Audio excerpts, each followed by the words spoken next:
All right, we are going to look at another FA today. We're looking at FA NBT3B.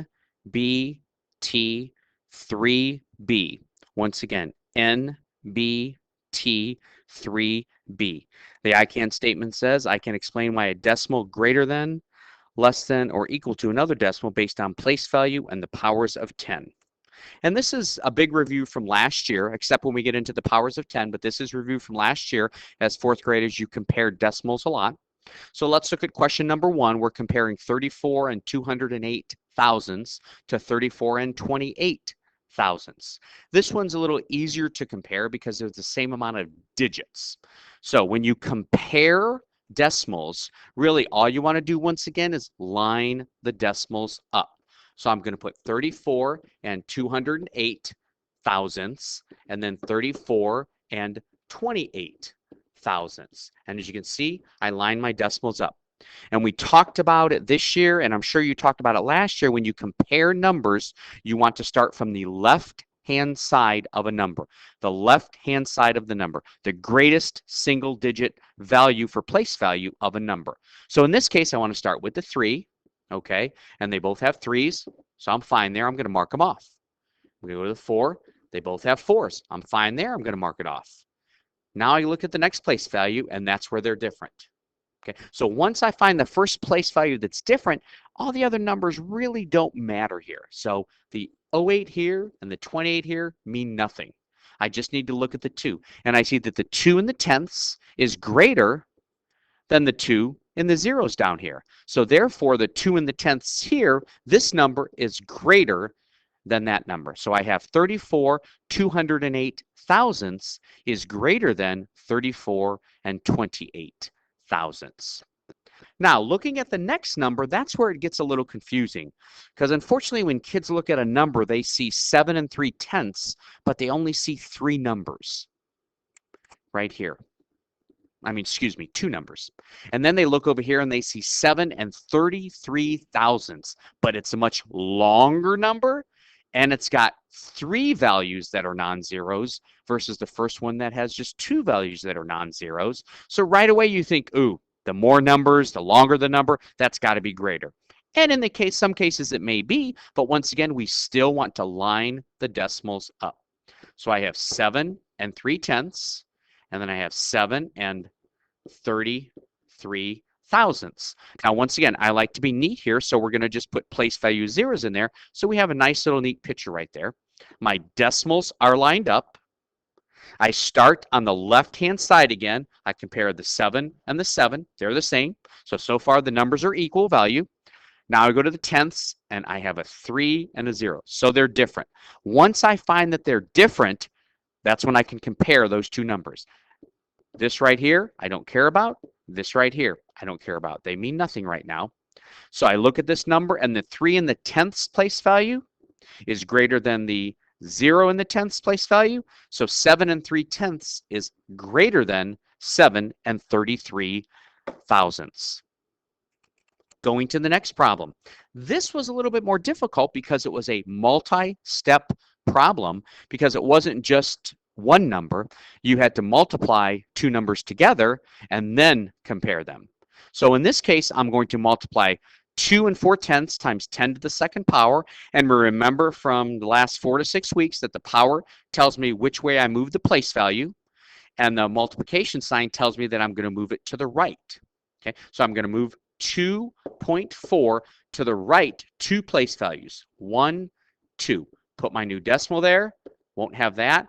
Put my place value 0, and I have 240.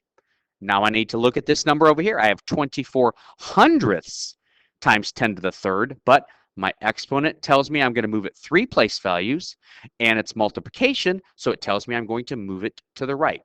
So I have 0 and 24 hundredths. I'm going to move it 3 place values to the right. 1, 2, 3. That's my new decimal point. Won't need that anymore. Add my 0 place value, and I get 240. Well, in this case, then, 240 equals 240. So 2 and 4/10 times 10 to the second equals 24 hundredths times 10 to the third. Okay, we're going to go on to question number 2 on the FA. which is a very difficult concept for the kids. It says find four numbers, and I'm going to shorten it here. Find four numbers between 11 hundredths and 12 hundredths. And when we talk about decimals, we talk about money. So you want to find, is there anything between, let's say, 11 cents and 12 cents? Okay. And since we really don't have tenths of cents or things like that, we think that there's not. But as we talked in class, there's an infinite number of choices I can have between 11 hundredths and 12 hundredths. The answers could vary. The most common answer that the kids put down is 0.111, 0.112, 0.113, 0.114, and that's 111 thousandths, 112 thousandths, 113 thousandths, 114 thousandths. I could have also had 115 thousandths, 116 thousandths, 117 thousandths, and 118 thousandths. Okay, and we say there's an infinite number of answers here because I could have written 1, 1, 1, 0, 0, 0, 0, 1, 1, 1, 1, 0, 0, 0, 0, 2. And as you can see, these numbers are all between 11 hundredths and 12 hundredths. So there's a myriad of answers we could have had here. Okay, I think what we need to do is we need to kind of look at a number line here to kind of help us with this. Okay, so we have a number line up here that shows 3 and 4 right here, 3 and 4. And between 3 and 4, we have 3 and 1/10, 3 and 2/10, 3 and 3/10, and so on all the way. Well, let's say I could magnify this up, and I want to magnify what's between 3 and 2/10 and 3 and 3/10. So 3 and 2/10, 3 and 3/10. So again, there's a middle point in there, which is 3 and 25 hundredths, okay? So there's my 3 and 25 hundredths, and between that I have 3 and 21 hundredths, 22 hundredths, 23 hundredths, 24 hundredths, and so on, all the way to 3 and 29 hundredths. Then when I add one more hundredth, I get 3 and 3/10. Well, let's look at this again, and let's magnify this even closer. I have 3.21 now, and 3.22. So I have 3 and 21 hundredths, and I have 3 and 22 hundredths magnified even closer. So once again, between in the middle right there is 3 and 215 thousandths, or a half of a hundredth, if you will.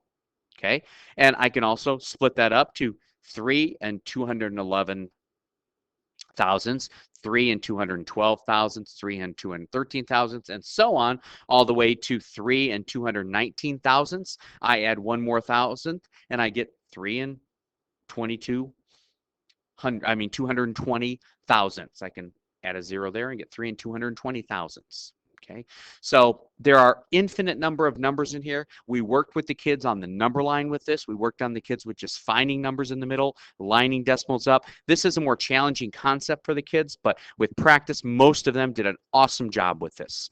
And there you have NBT3B. Thanks.